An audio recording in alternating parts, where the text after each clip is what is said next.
new game. It's a fictional, okay. PG-16. Since this involves trigger warnings, abuse, implied rape, and suicide, you have been warned. So if you don't like that stuff, click away now. Please enjoy. Why, hello. My, Voice acting. Aren't you a gorgeous sight? Can I be honored enough to know your name? So I'm gonna put shit do. There we go.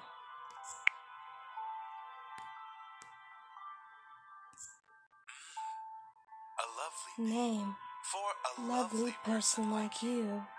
Wonderful. Okay. Eric, do your job. Okay. Very well. This game was produced by Seraphim Entertainment under the direction I know of Michaela Laws, Laws. and is I powered love by her Red Pie stuff. Visual Novel Engine. Only reason why I We found out truly to hope you'll was on enjoy mobile. this story. I know I'll enjoy it, since you'll be in it. Ugh. Eric. Fine. Farewell, Farewell, my sweet. Somewhere. Oh. Oh God. Come on. Is that all you got? Wanna try me, asshole? Oh God. All I heard was fucking gunshots. Turns out this turns out. Crap! Missed. I was watching Beauty and the Beast. I'm 1 hour and 23 minutes in and 45 seconds. I'm gonna stop it since I have 45 minutes and Let's retreat 21 for now. seconds left.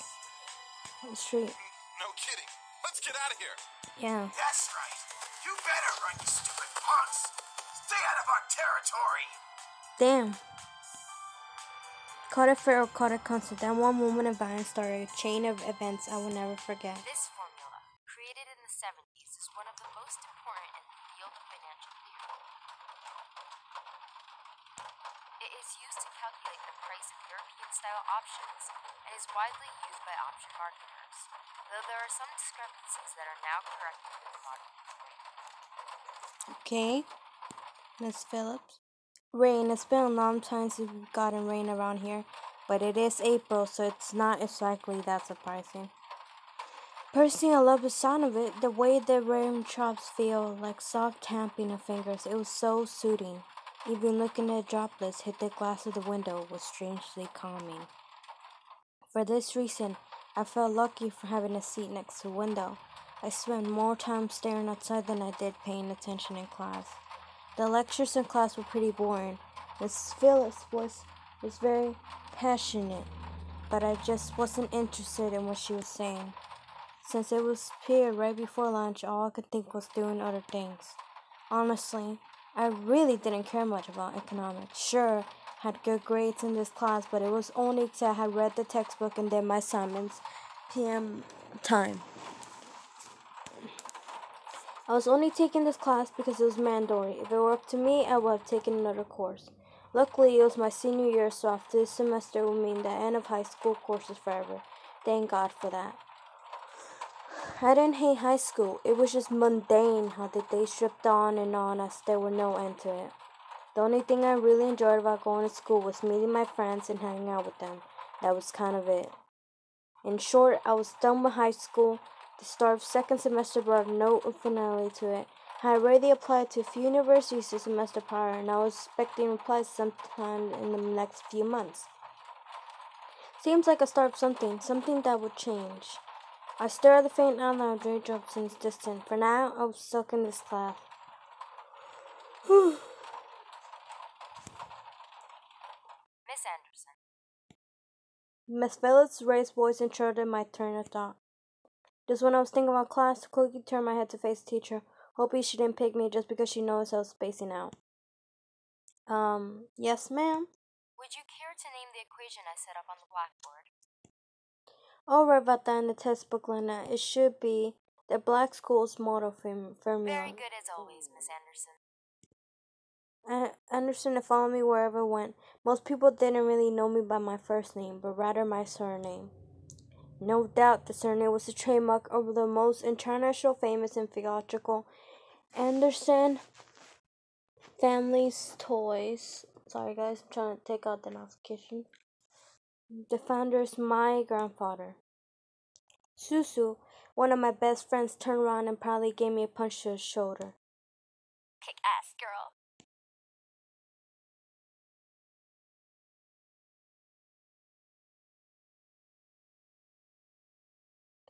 I don't know, another one of my best friends clearing her throat. It's obvious this throat, Susu Shans. Okay, be right back. Okay, so someone ended up texting me while I'm streaming, and I know this stream. She means good job. Miss Capini. Oi. Oi! That's what I say. Oi. Care to tell me who the creators of this formula were?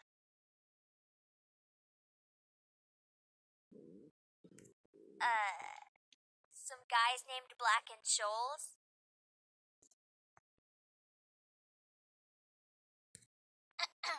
Fisher Black and Myron Scholes. Very good, Miss Patterson. Show off. Show off. Better study next time, Suzu. Be like us and study once in a while.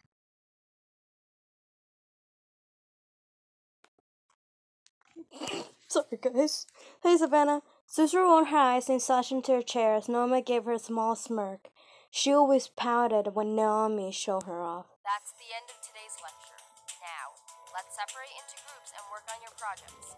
Remember, everything is due on Monday. Go ahead now. Before I knew it, Susie and Naomi had scooted their desks to align with mine, and we turned into the Three Musketeers. Whenever the teacher let the students decide on groups, we always grouped together in our little trio. If a sheer stroke of luck, Shadow can't talk right now. It was a sheer stroke of luck that we all managed to be in the same class, so we had to at least take the opportunity and stick together as much as we could. Making myself comfortable. Oops, almost played Beauty and the Beast again. Besides, we were most comfortable around each other than around any other classmate. It just made sense for us to put our heads together for any kind of project. I took out the poster we were working on, rolled it open into 3 desks. We were pretty much finished with most of the gardens for the project, though we still had to add a few finishing touches here and there. After working on making the poster a bit period, we sat back and inspected our work to see what we still had to do. Naomi Susu was the first look for any. She slightly tapped a pencil against her chin, starting looking at the project. Alright, so let's see. We finished the budgeting section, the building leasing, and the cost for labor. What else do we need? Susu straightened up, looked at post, struck her chin. After a few seconds, her body sprang and she spoke up. How about a company name? Huh? Did we really skip She looked over so that? concerned that she skipped over that. Of course we did. You always go straight into the logical. At least we caught it this time. What do we name it? Not sure. What do you think?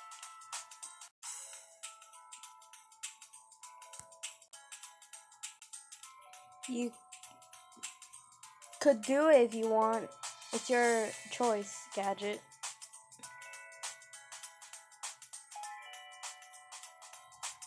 Sorry.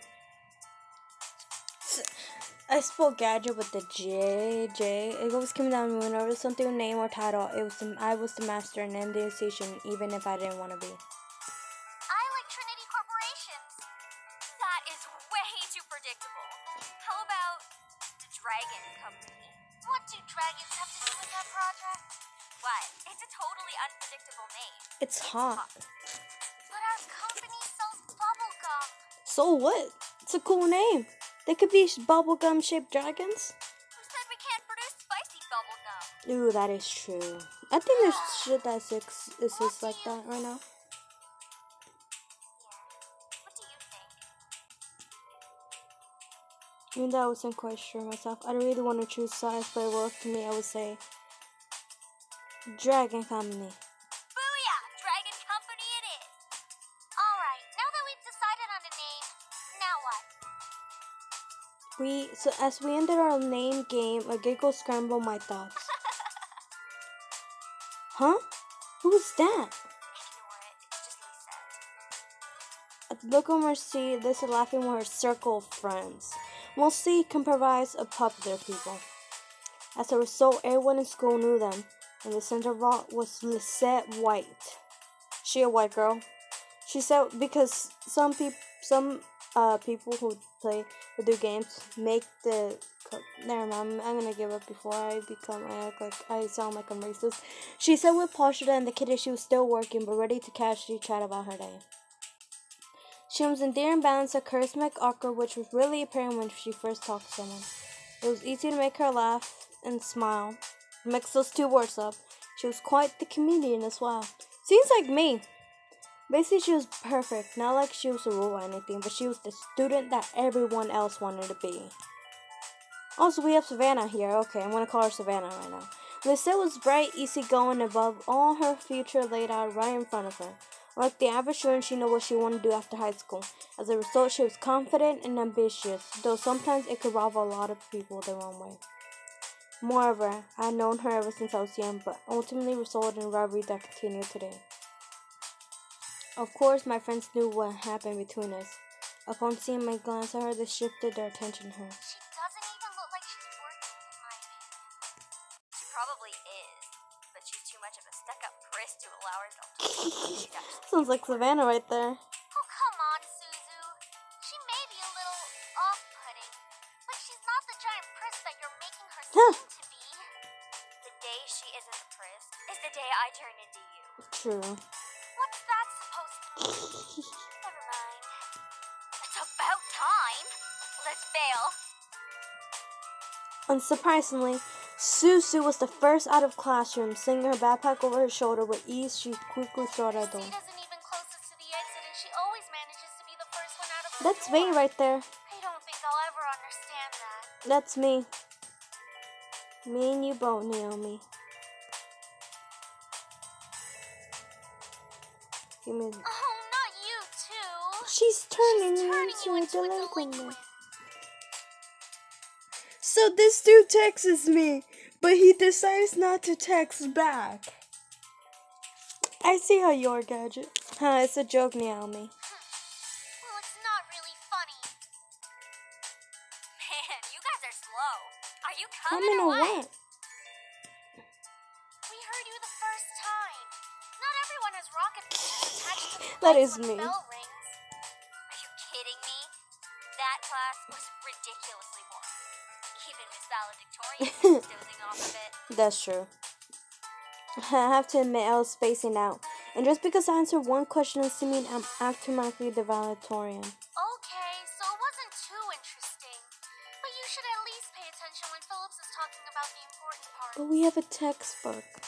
So you finally admit it. We're finally on the same wavelength. Welcome to the club, Patterson. Please, don't call me by my last name. This isn't the classroom.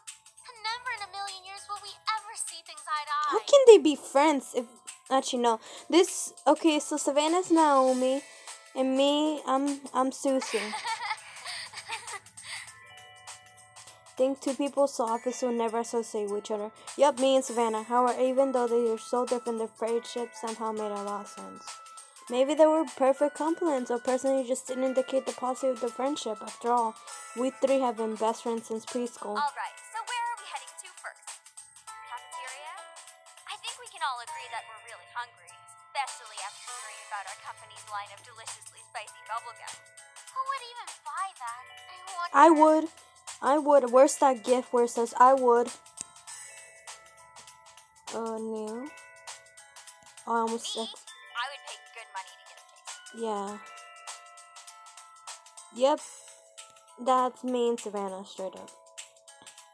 We enter the cafeteria, a bustling room filled with the aromas of different kinds of food. As we get in the line, we order our meals and chat freely. Fries and the spicy chicken burger for me. That's my definition of a good meal. Well, that does seem like a good. I'll take a tuna sandwich and some juice. You're probably going to need water or something to curb all that spicy flavor, Suzu. I can't be tamed by the likes of that. If it's spicy, then it's gotta be all or nothing. You're crazy. Hell yeah, I'm crazy. Yep, seems like my relationship with Savannah right there. I think I Yep. So I'm gonna call Susu me, and I call Savannah that. You know what's funny is that she looks a lot like Savannah. God damn, she's got the hair, she's got the pale hair. She even got a shirt that Savannah probably has.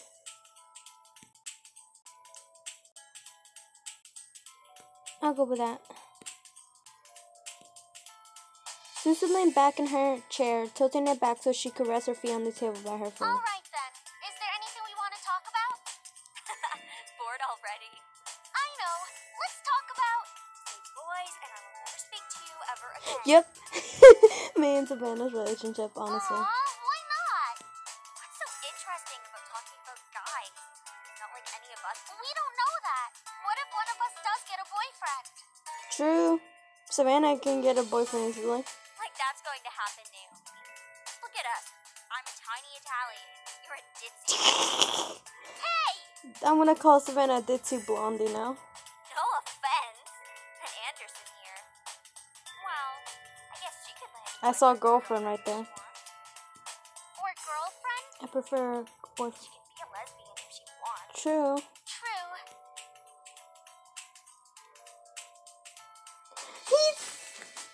This is what pisses me off. When someone texts you, you text them back, and they don't text you back. Honestly. Why not? It's our senior year. Might as well get a boyfriend. Maybe she's just not interested in a relationship, Suzu. Well.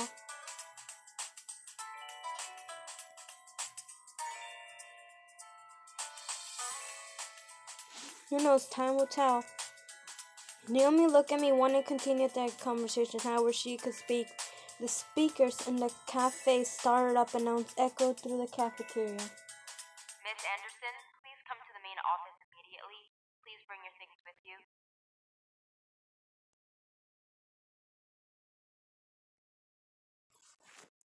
Oh my. Looks like our plans have been cut short. The men in white coats have finally come to get you. Suzu, don't joke around. What if it's serious? Fine. If something happens, just call us. Something did happen, and it was certainly not no laughing matter. Cold. It was really cold. It sounds like funeral. The rain became heavier that afternoon, accompanied by rolling thunder. The skies had turned dark, though I couldn't see any of it under the black umbrella. I stared at the grass beneath my feet, unable to look up at the people weeping around me. All I could see was damp grass underneath my feet. Wait. All the morning news floated through my ears, reminding me that I was at the funeral. It was only when the speech has ended that I was finally able to rest my head.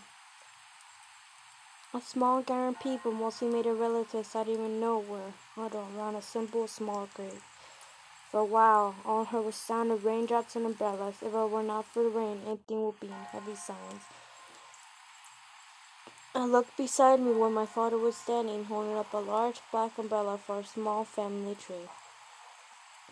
His face was emotionless, a strange sight next to my weeping mother. I wondered what was going through his mind. After all, etched in the smooth gray tombstone before us was his father's name. My grandfather, the one who raised me like his own daughter, had passed away that day. Slowly people began to leave until it was just my father, mother, and myself at the grave. A man dressed in black, clean black suit under the uniform black runner of the funeral attendants walked towards and introduced himself as grandfather's lawyer. He pulled out a few documents from his suitcase and began to read out loud. And now, I shall read Harold Anderson's last will and testament. Only my parents and I were allowed to be present for my grandfather's will. It was under the strict request of the lawyer, and there was a reason why. And to my dearest granddaughter, I give my estate. All the furniture and decor that resides within the house shall also be given to my granddaughter. Okay. What? I couldn't believe my ears. I had earned the family estate at 18. That was impossible, yet it was written by my own grandfather's hand. He passed the family estate to her? Why am I not surprised? Dear.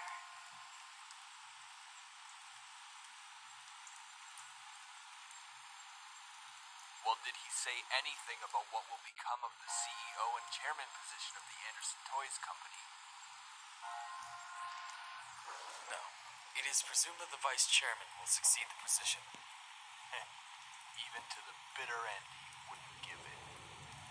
What a So star. you heard cops. This is I live in the hood. What do you expect from me? Shaking his head, my father turned to face my mother with a serious expression on his face. About the estate. Should we send her there to get used to the building? It'll be a good place for her to live after high school. Are you sure we Should. Why not? This would be a good She's experience 17. for her.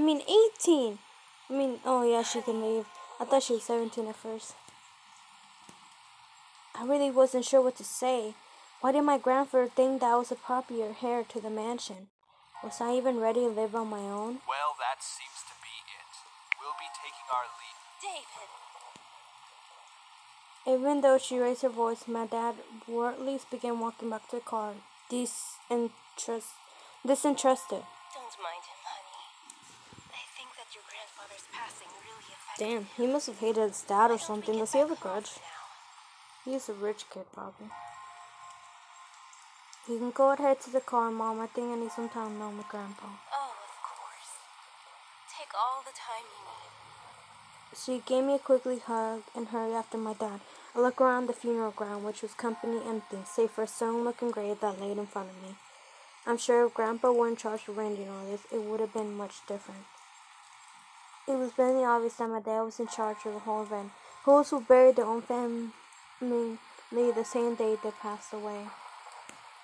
Everyone knew my grandfather's love for toys, yet the grave was a mere stone slab on the ground. Word of my word, my dad didn't even bother putting flowers. His disdain for my grandfather was almost pitiful. Sorry, Grandpa. I tried to force out some words, but the only thing that came out was a choked sob. You told me to stay strong, but right now I'm far from it. I just want to go back to before. Grandpa! Oh, it's so good to see you again, sweetie. I was slipping a giant bear hugging me, bull laugh as he swung me around like an aeroplane. That should be an E, not an I. It was one of my favorite things about seeing my grandfather, the way he greeted me. Unlike my grandfather was loving and playful, even as I grew older. Sorry that Daddy couldn't be here today. He said he was feeling too good again. It was always like that. Daddy missed every visit to grandfather's house, sitting there. He was busy with work and wasn't feeling well. Is that so? Well, that's okay. Daddy can come around next time. You're Enjoy here. it, right? Oh, I would love to, but I've been so busy with the company these days. We're actually working on a little something. Would you like to see? Yes. Yes, oh, is that a toy? It is. I was designing a new line of them, but I feel like something's missing. You don't think I'll you could help. help me It's out, a could toy. you? Of course.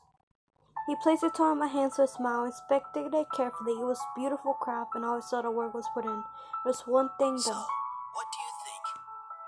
And I think the harness should light up when you hug it. It'll be like it's alive. It can be like a little night before you sleep. He stroked his chin, considering my input while nodding and said, after a few moments silent duration, he turned to me with a chuckle. That's a great idea.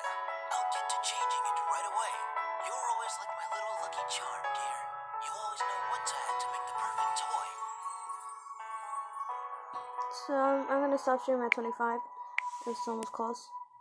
Well, I hope I can be like you one day, Grandpa. You want to make toys as well? Maybe it's best thing. I don't know if I want toys when I grow up, though. Don't worry too much about it. You have plenty of time to decide. Besides, you should do what makes you happy as well. Yeah. That makes sense. Daddy doesn't think of it the same way, though. Your father. I'm sure he just wants the best for you. True. Not sure about that. Sweetie, look at me. Down, look at me, I have a serious look on his face. As much as your father may say something that doesn't make sense now, you must remember that he's always thinking about you. He loves you. There's no doubt about that. And you need to love him just as equally. I don't hate Daddy. I really do love him. I don't know why he likes this though. Your father and I have had some difficulties with each other in the past, but it's nothing that you should be concerned about. Even my brother and various other people. The only people who would stay quiet were my father and grandpa. Both of them refrained from saying word on such a matter. It was clear that whatever happened set a wall between them. It's hard though, trying to pretend as if nothing were wrong. However, no matter what, you have to stay strong. You're a big girl already, and, well, there'll come a day when it seems like it's you against the world. But always remember that your family and friends will be here with you. Okay. Daddy, Mommy, your friends at school, me, we'll stand together to get through it. The music's so good. How can you be sure to that? Because we'll be right here and here. He pointed his fingers to my head first and then pointed to my chest. So stay strong. Promise? For a moment he looked sad, pleading, but as quickly as a common expression disappeared from his face, he was all smiling once again. Promise. Upon hearing that, Grandpa let out a great burst of laughter and stood up. All right then. Enough of that. How about I whip up some special homemade dessert? I know I can't accompany you at that new cafe, but we sure can talk and eat while I cook and do some paperwork. Homemade dessert? I'll trace you the kitchen. Hey, slow down there. I'm not what I used to be. Me every time I love to see you. And wait, what time? I'm gonna end the stream right here, guys. Let me just save empty slot. So I'm gonna end the stream right here. Hope you guys like this video. Remember to like and subscribe, and just have fun while watching my videos. Sorry if my voice sounds a little bit dull, but if I'm distracted during half of it, remember this is stream. I can't edit this stuff out because I'm doing this quick as I can since I have school tomorrow and I can't edit stuff. I'm sorry late, so sorry about that. Anyway, see you guys in the next video. Bye bye.